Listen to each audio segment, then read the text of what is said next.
solving using the multiplicative inverse. We're going to be using the multiplicative inverse whenever you have a fractional coefficient. And that is to get rid of this fraction. The way how we're going to be working with this is by using its inverse. The inverse is just a multiplication where you're gonna have to get rid of this fraction by only switching these two numbers. So I'm gonna write 3 over 2. This is what we call the multiplicative inverse. And whatever you do to one side of the equal sign, you do it to the other side. So I'm gonna be multiplying by 3 over 2. Okay, and this is how it works.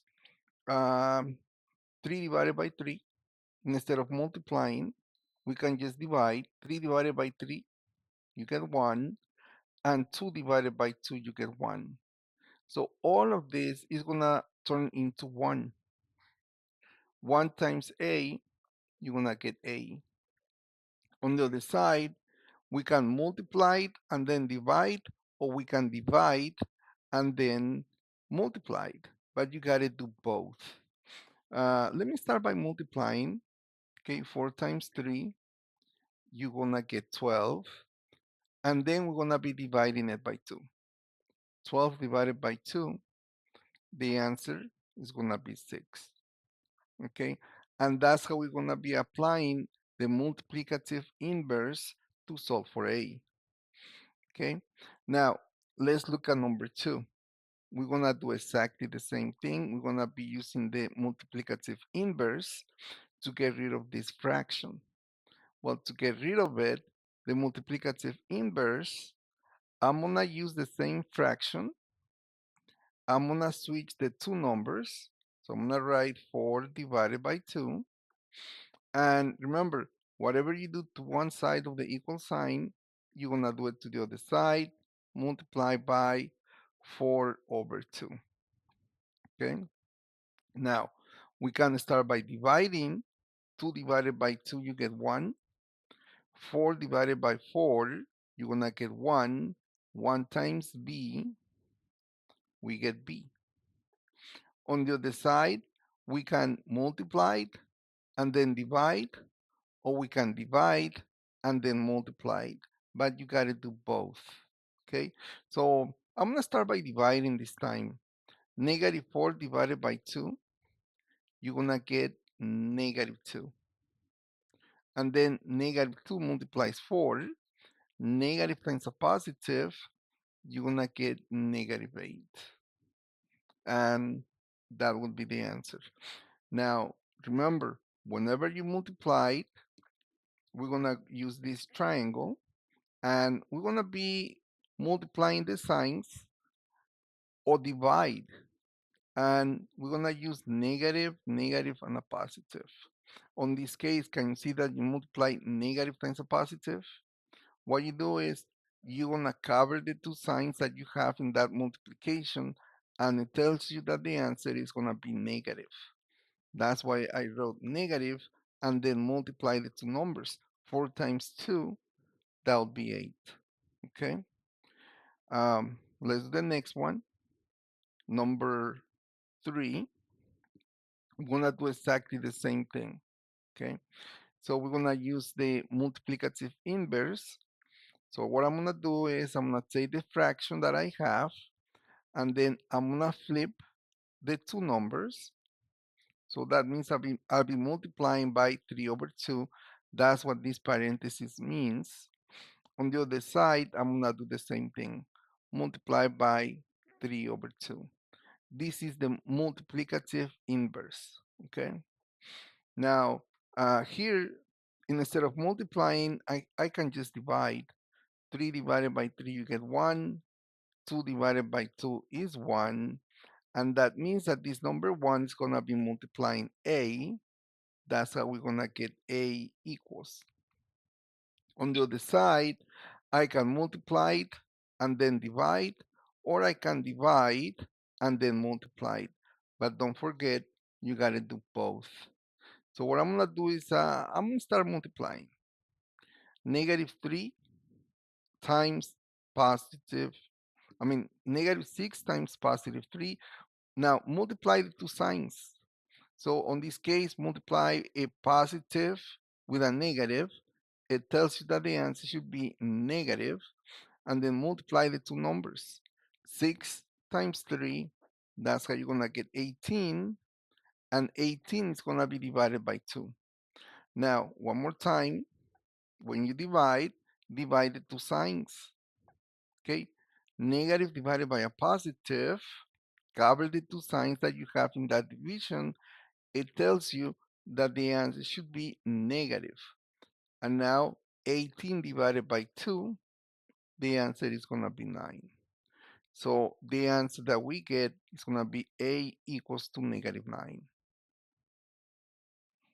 Okay, let's do another one.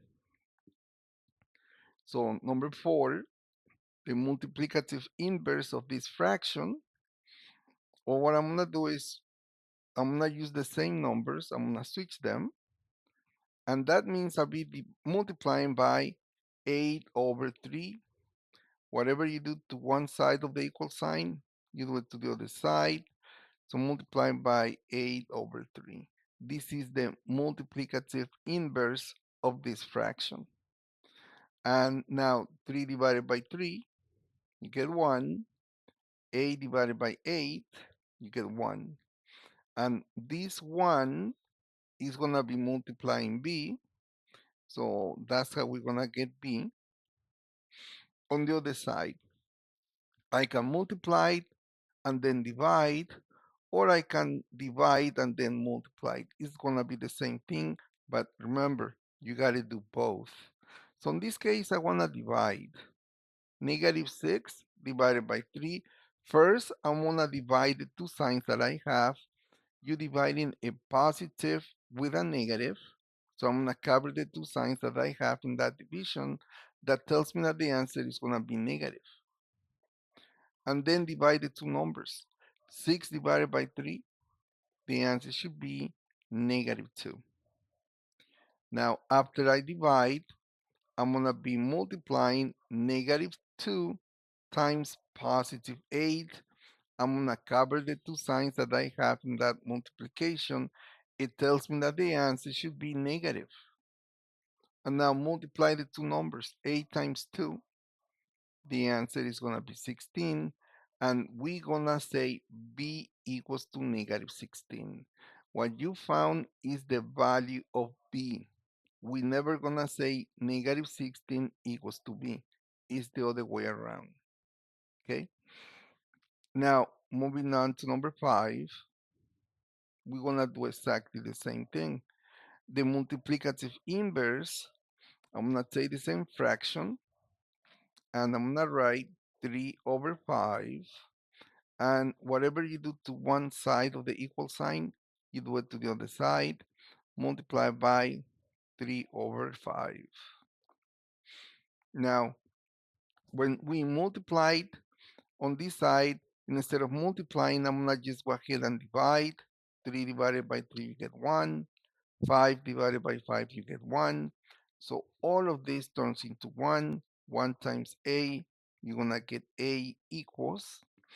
On the other side, I can divide and then multiply, or multiply it and then divide is the same thing. So I want to divide. Okay, negative 10 divided by 5. So negative divided by a positive, right? It tells me that the answer should be negative. And then 10 divided by 5, you get 2. Then after I divide, I'm going to be multiplying. So negative 2 times 3, you get negative 6. So the answer, A equals negative 6. And now the last one, I'm going to be using the multiplicative inverse to get rid of the fraction. So what I'm going to do is I'm going to multiply this by the inverse, which is 7 over 2. And whatever you do to one side of the equal sign, you do it to the other side. Then 7 over 2 will be the number that I'm going to be using to multiply all of this. Now, on this side, 2 divided by 2, you get 1. 7 divided by 7, you get 1. So this is going to be 1 times b, so you get b. On the other side, I can multiply it and then divide, or I can divide and then multiply. But you got to do both. So what I'm going to do is I'm going to divide first the two signs, negative divided by a positive. If I cover this, it tells me that the answer should be negative. 4 divided by 2, then that's when you get 2. And then the last step, what I'm going to do is multiply it. But I multiply negative times a positive. Okay? So the answer should be negative, and 7 times 2, we get 14. So that's the answer.